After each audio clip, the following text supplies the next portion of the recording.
अस्सलाम वालेकुम। मेरा नाम डॉक्टर साकिब है। मैं गैस्ट्रोएंटरोलॉजिस्ट हूँ और सैटेलाइट स्पेशलिस्ट क्लिनिक और बिलाल हॉस्पिटल रावलपिंडी में काम करता हूँ। पेट में गैस अहम टॉपिक है। हमारे पास क्लिनिक्स में बहुत सारे पेशेंट पेट में गैस की शिकायत लेके आते हैं। बुनियादी तौर पे जो पेट में गैस बनती है उसकी वजूहात में से जो अहम वजह है, जब हम खाना खाते हैं या पानी पीते हैं उसमें से एयर का कुछ पोर्शन हमारी खुराक के साथ, हमारे पानी के साथ जब हम पानी पीते हैं तो वो हमारे स्टमक हाजमे में चला जाता है, होते होते वो स्मॉल इंटेस्टाइन और लार्ज इंटेस्टाइन में पहुंच जाता है। ये एक नॉर्मल फिनोमेना है। बाज़ दफ़ा ये क्वांटिटी जो है एयर की वो ज़्यादा मकदार में चली जाती है कुछ मरीज़ों में, स्पेशली जो एंशियस होते हैं, जो जल्दी जल्दी खाना खाते हैं। एक तो बुनियादी तौर पे एक वजह ये होती है। दूसरी जो अहम वजह है, हमारे पेट में हज़ार किस्म के जरासीम हैं। जब हम कोई ख़ुराक खाते हैं तो वो हमारे ख़ुराक को कन्वर्ट करते हैं डिफरेंट फॉर्म्स में केमिकल रिएक्शंस के ज़रिए। तो इस केमिकल रिएक्शन के ज़रिए में जो गैसेस प्रोड्यूस होती हैं, बाज़ दफ़ा बाज़ मरीज़ों में बहुत ज़्यादा गैसेस प्रोड्यूस होती हैं। ये बुनियादी तौर पे दो फिनोमेना है, दो अमल हैं जो कॉमन है गैस प्रोडक्शन के लिए। इसके अलावा कुछ ऐसी बीमारियां हैं जिनमें गैस प्रोड्यूस ज़्यादा होती है। मसलन डिफरेंट बंदों को एलर्जीज़ होती हैं। फॉर एग्ज़ाम्पल, किसी को दूध से एलर्जी है, ऐसे मरीज़ों में पेट में गैस ज़्यादा हो जाती है। बाज़ को फ्रूट्स से एलर्जी होती है, बाज़ को गंदम से एलर्जी होती है। ऐसी कंडीशंस में पेशेंट को न सिर्फ पेट में गैस होती है बल्कि उनको मोशन और पेट में दर्द की भी शिकायत हो सकती है। और इसके अलावा, इन एलर्जीज़ के अलावा बाज़ दफ़ा मरीज़ों में कोई आंतों की सोजिश की बीमारी, जिसको हम IBD कहते हैं, उसमें भी गैस हो सकती है।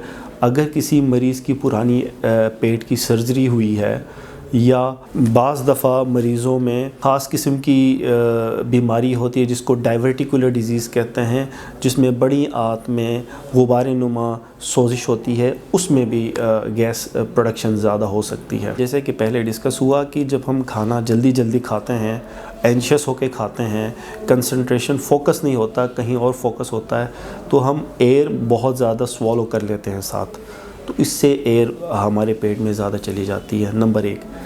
दूसरी बात, हम जब कार्बोनेटेड ड्रिंक्स का इस्तेमाल करते हैं उससे भी हमारे पेट में ज़्यादा गैस बनती है।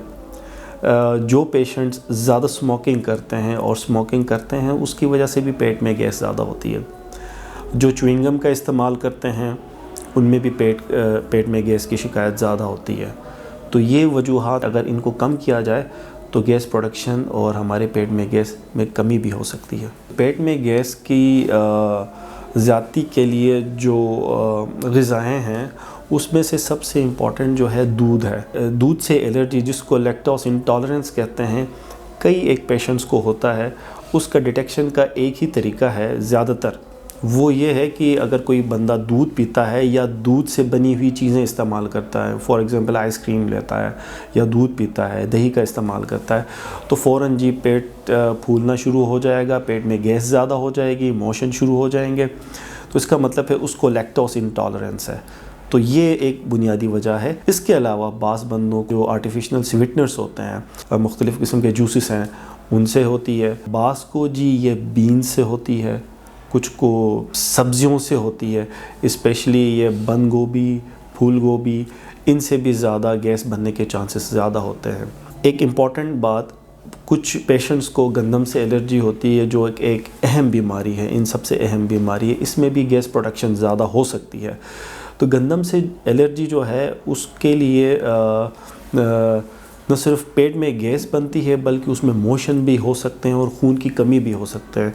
हो सकता है बाकी एलर्जीज़ में खून की कमी ना हो, कोई और प्रॉब्लम ना हो, लेकिन गंदम से जब एलर्जी होती है तो पेशेंट को मोशन भी हो सकते हैं, उसमें कैल्शियम की कमी, हड्डियों की कमज़ोरी और बाकी सारी अलामात भी आ सकती हैं।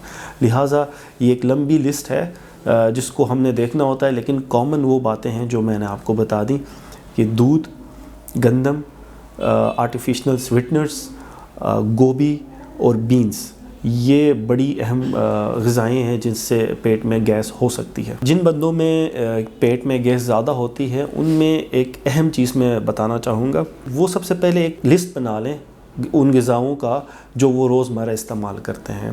ایک ہفتے تک یہ لسٹ بنائیں، آج کے دن اس نے کیا کھایا وہ ان لسٹ کریں، اور وہ دیکھیں کہ کس کھانے سے ان کے پیٹ میں گیس زیادہ ہو گئی ہے۔ تو وہ آہستہ آہستہ اپنے ڈاکٹر سے ڈسکس کریں، آیا ایسا ہوتا ہے نہیں ہوتا، اگر ہے تو کیا، تو وہ آہستہ آہستہ اس لسٹ سے پتہ چل جائے گا کہ کس غذا سے اس کو پرابلم آ رہی ہے، کس غذا سے اس کو الرجی ہے، تاکہ پراپرلی ڈیٹیکٹ کیا جائے۔ نمبر 1 وہ پیشنٹ خود بھی کر سکتا ہے، یہ ایک آسان طریقہ ہے سب سے۔ دوسری بات، جو چیزیں ہم نے شروع میں ڈسکس کی اس کی وجوہات میں، لائف سٹائل کے حوالے سے، جو سگریٹ نوشی کرتے ہیں، جو کاربونیٹڈ ڈرنکس کا استعمال کرتے ہیں، جو چوئنگ گمز کا زیادہ استعمال کرتے ہیں، بہت زیادہ اینشیس رہتے ہیں، اگر وہ ان چیزوں کو کرٹیل کر لیتے ہیں، کم کر لیتے ہیں، یا اپنا پراپر علاج کروا لیتے ہیں انزائٹی والے پیشنٹس، اور سگریٹ چھوڑ دیتے ہیں، چوئنگ گمز کا استعمال نہیں کرتے، تو پیٹ میں گیس کی کمی ہو سکتی ہے اور اس کا پراپر علاج ہو سکتا ہے۔